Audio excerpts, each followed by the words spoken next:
Introduction ===. Welcome back to DevOps Genius Zone. Today we are taking a deep dive into Kubernetes operator pattern build self-managing applications. This is one of those topics that can genuinely transform how you work as a DevOps engineer. Whether you're just getting started or you've been in the industry for years, I promise you'll walk away with actionable insights you can apply immediately. So grab your coffee, settle in, and let's get started. What we'll cover today ===. We'll begin with why Kubernetes operator pattern matters right now in 2025.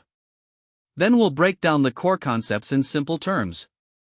After that, I'll walk you through a practical step-by-step guide, show you the best practices used by senior engineers, highlight the most common mistakes you must avoid, and finish with a real-world production example.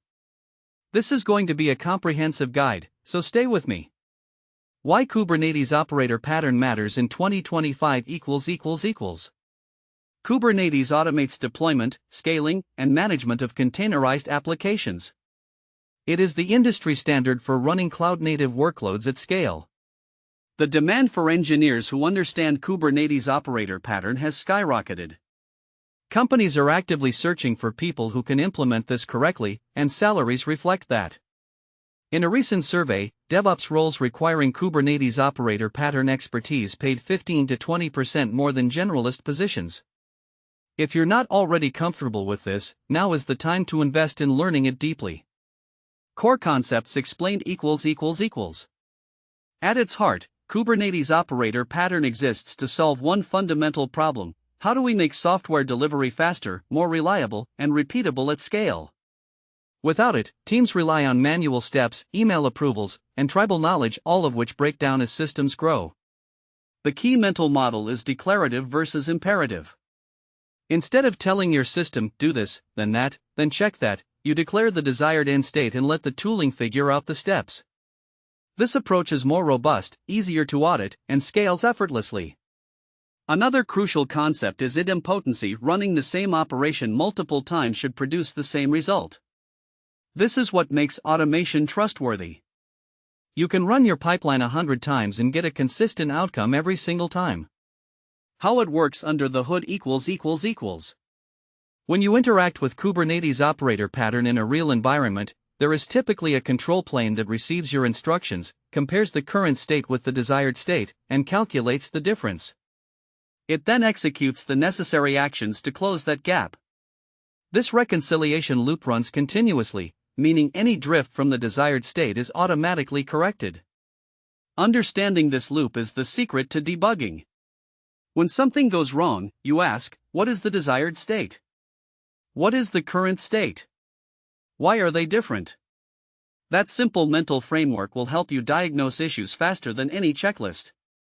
Step-by-step practical guide ===. Let's get our hands dirty.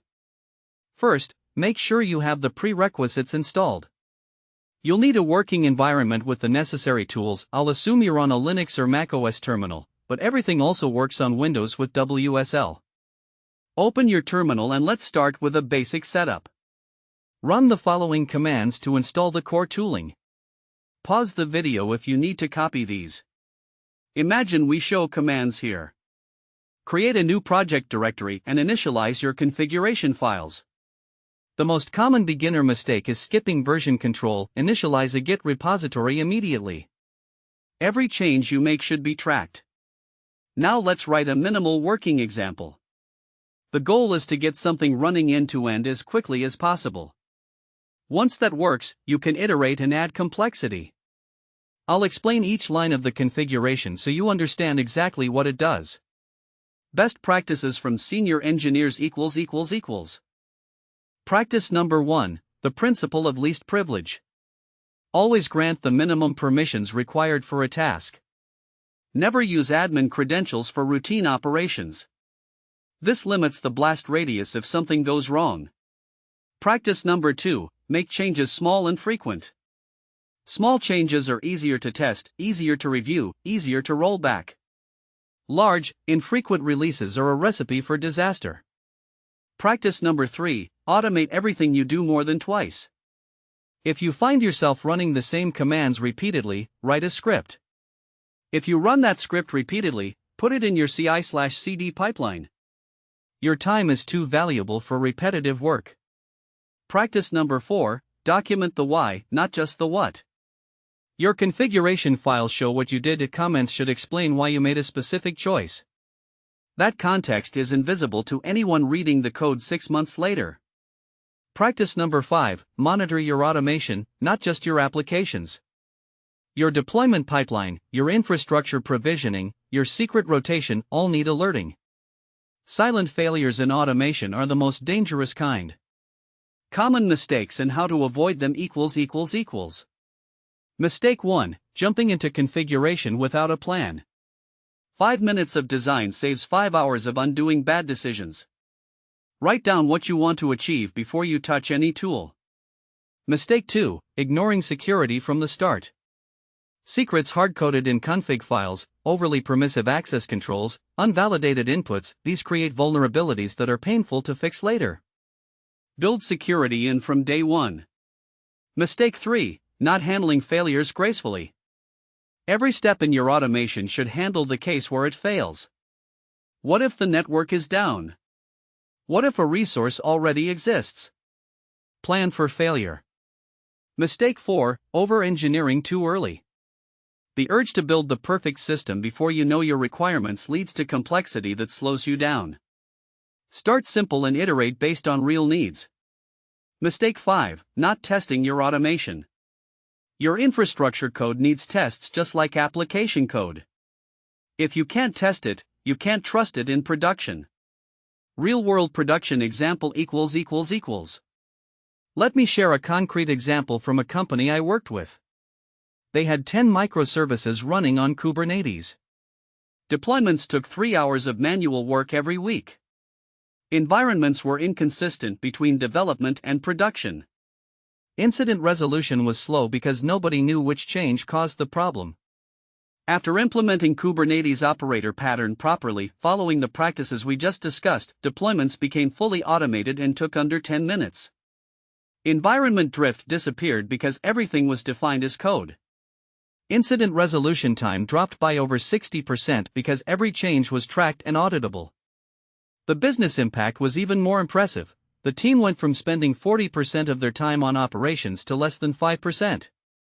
They could finally focus on building features instead of fighting fires. This is the real value of doing Kubernetes operator pattern the right way. Summary and next steps equals. Let's quickly recap what we covered. We started with why Kubernetes operator pattern is critical in 2025 and the underlying concepts that make it work. We walked through a practical step-by-step guide, explored best practices that senior engineers follow, identified the most common mistakes, and saw a real-world example of the impact. Your next step is to take action. Set up a practice environment this week. Try the hands-on exercise I described. Break things and fix them. The fastest way to learn is by doing. If this video helped you, please smash the like button. It helps the channel reach more DevOps engineers who need this content. Subscribe to DevOps Genius Zone for a new in-depth DevOps video every single day. Drop your questions in the comments. I personally read and respond to every one. Thanks for watching, and I'll see you tomorrow.